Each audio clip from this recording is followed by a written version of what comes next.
kaya ng ICC, hindi kaya ng ICC na i-secure ang dating Pangulong Duterte. Tulad nito, merong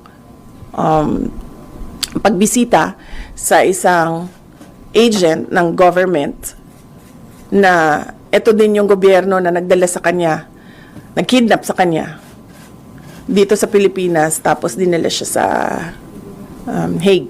May we know yung particular reason bakit po siya nawala ng malay? Any particular illness that led to that treaty? Hindi ko alam, ma'am. Hindi ko kasi nakuha talaga yung report, ma'am. Nakuha lang namin siya sa hospital personnel at yung tests na ginawa sa kanya. But was it confirmed po, for example, by the former president na nangyari na yung incident na yun as reported by the hospital personnel? Tinanong ko siya. Alam ko tinanong din siya ng lawyer. Hindi ko lang alam kung anong mga incidents. But tinanong ko siya kung totoo ba. And then sabi niya, hindi naman yan yung una. Madaming beses na ako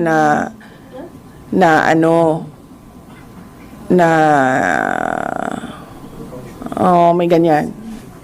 Natumba was his term. And isn't it alarming or...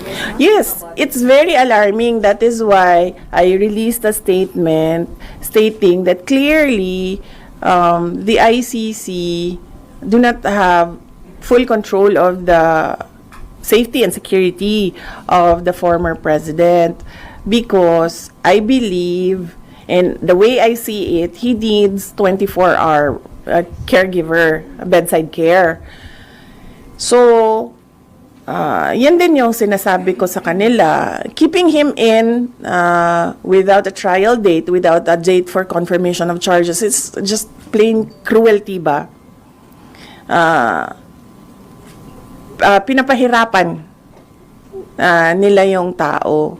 Nakadetain siya para ba siyang kinulong ng hindi siya na-convict.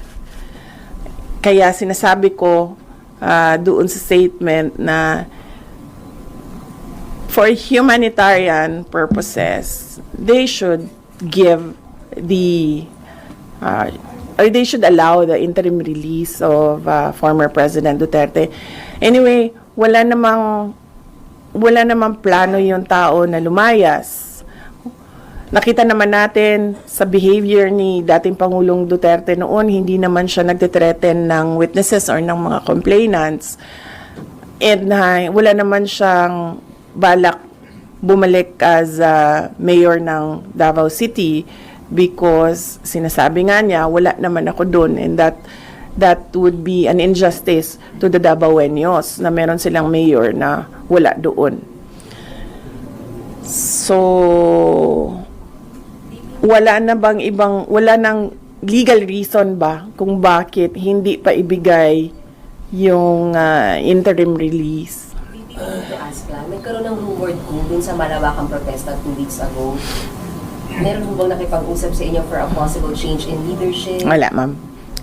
Wala sa akin. Baka sila lang gusto maging president. So, sa kanila na yan, ma'am. Ma'am, just to be clear, yung mga countries na po pwedeng mag-host sa kanya sa interim release, will it be sa Europe or Asia? Ano bang preferred ng country? Oo, kung ako, Davao City talaga. Davao City, Philippines. Kahit house arrest yan doon, kahit na gusto ng ICC na ilibing sa ilalim ng bunker yan, yung house arrest niya, walang problema sa amin, gagawin namin yan.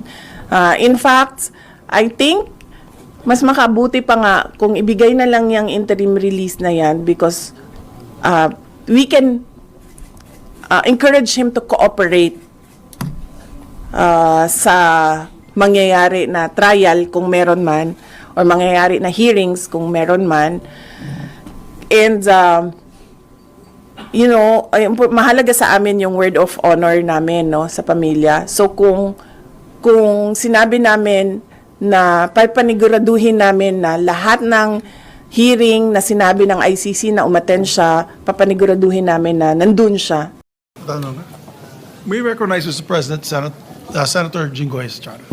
Senator Jingo Estrada is recognized. Thank you, Mr. President. Mr. President, just an inquiry, Mr. President. I was tasked by my fellow minority senators.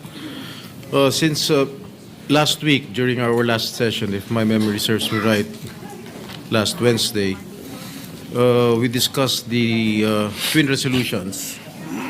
The resolution filed by Senator Alan Peter Cayetano and the other resolution filed by three senators, De La Rosa, Padilla, and Bongo, regarding the sense of the Senate with regard to the house arrest of former President Rodrigo Duterte.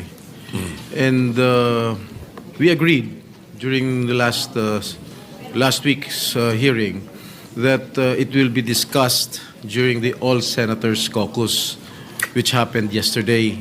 May I know the status of the twin resolutions, Mr. President?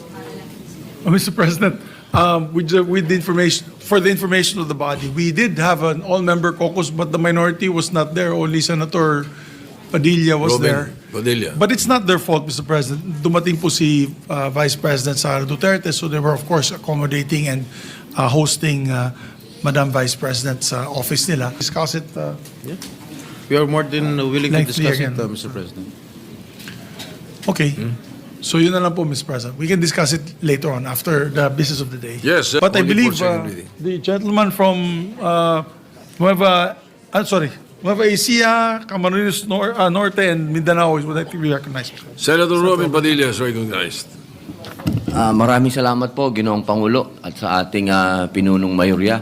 Gusto ko lamang pong sundan yung kahilingan po ng ating mahal na kapatid at Senador Jingo Estrada patungkol po sa kahilingan namin, sa resolusyon po namin patungkol po kay dating Pangulo Rodrigo Roa Duterte.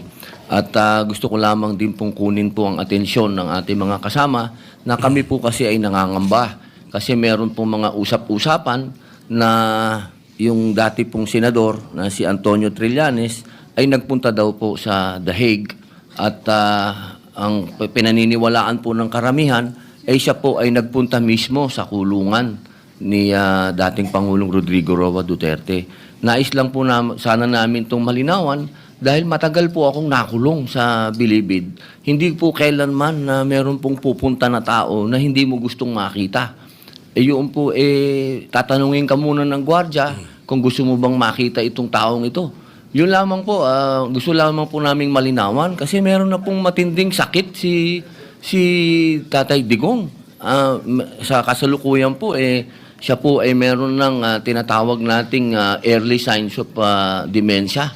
Kaya sana lang po malinawan po namin to. Maraming salamat po, Ginoong Pangulo.